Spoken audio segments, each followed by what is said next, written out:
उत्तराखंड के सीएम पुष्कर सिंह धामी ने विधानसभा में बजट पेश किया। इसमें महिलाओं की समानता का ख्याल रखा गया। इस बार का बजट 1,11,730 करोड़ का था, जो पिछली बार से 10% ज्यादा है। इस मौके पर पुष्कर सिंह धामी ने कहा कि उत्तराखंड संकल्प से सिद्धि की ओर अग्रसर है। ये बजट निरंतरता को दर्शाता है। उत्तराखंड में भारत और जापान के जवानों की ज्वाइंट मिलिट्री एक्सरसाइज का सफल समापन हुआ। ड्रिल के आखिरी दिन दुश्मन के हमलों से निपटने की तैयारी हुई। इसके बाद दोनों देशों के जवानों ने परेड की। बता दें कि एक्सरसाइज पिछले 2 हफ्ते से चल रही थी और इसमें दोनों देशों के कुल 100 से ज्यादा जवानों ने हिस्सा लिया। काउंटर टेररिज्म, सेल्फ डिफेंस समेत कई मोर्चों पर जवानों ने तैयारी की। दिल्ली दंगा मामले में साजिश का आरोपी शर्जील इमाम 6 साल बाद जेल से बाहर आएगा। दिल्ली कोर्ट ने उसे 10 दिन की अंतरिम जमानत दे दी है। भाई की शादी और बीमार मां के इलाज को लेकर उसे राहत दी गई। 2020 दिल्ली दंगा मामले में साजिश को लेकर शर्जील इमाम पर कई केसेस चल रहे हैं। देशद्रोह और यूएपीए जैसे गंभीर मामलों को लेकर उसके खिलाफ जांच जारी है।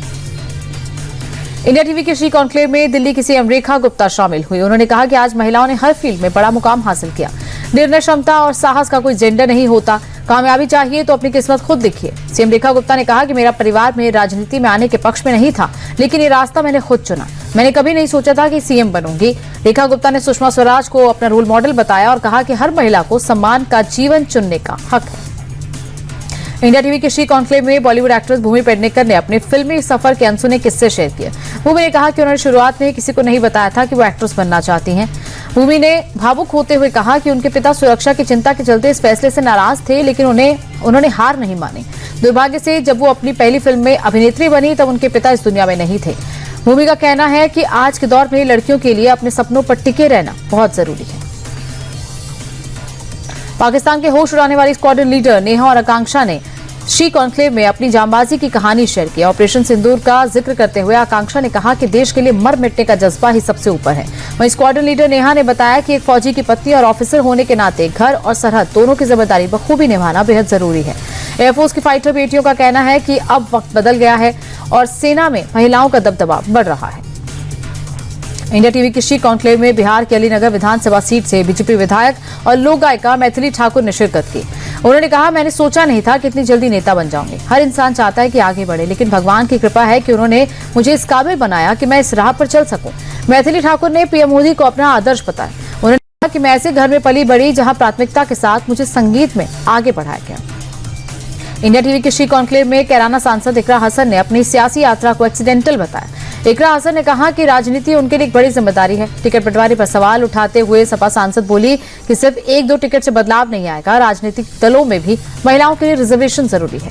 इकरा हसन ने यह भी कहा कि महिला के पहनावे पर नहीं, काबिलियत पर फोकस होना चाहिए। हिजाब और पर्दा भी महिलाओं पर थोपा नहीं जाना चाहिए। कि हर महिला की अपनी चॉइस है।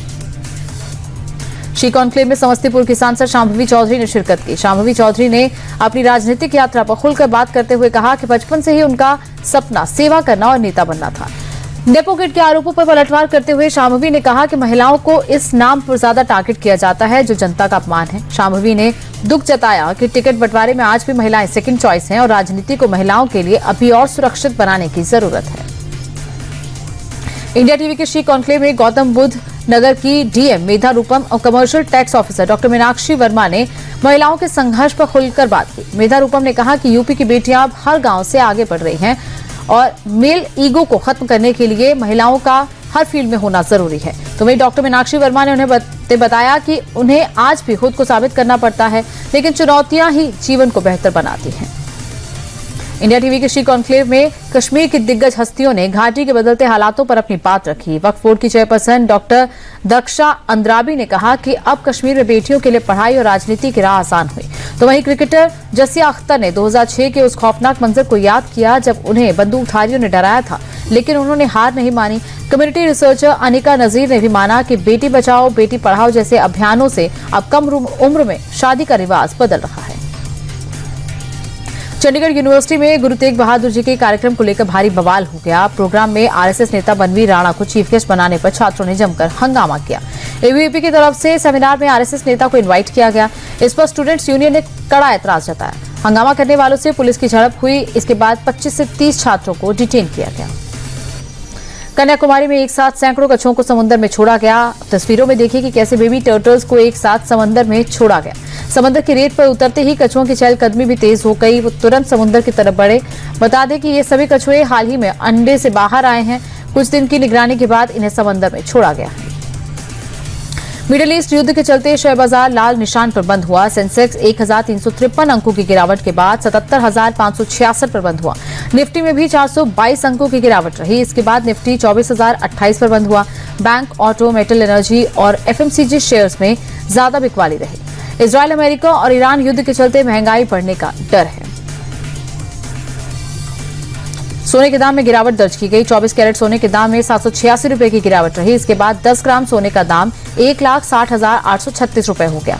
दूसरी ओर चांदी के दाम में 3,285 रुपए की भारी गिरावट दर्ज की गई। इसके बाद 1 किलो चांदी का भाव 2,65,000 रुपए प्रति किलो तक पहुंच गया। दुनिया में जारी तनाव में बीच भारत में सोने चांदी के दाम में उतार चढ़ाव जारी है।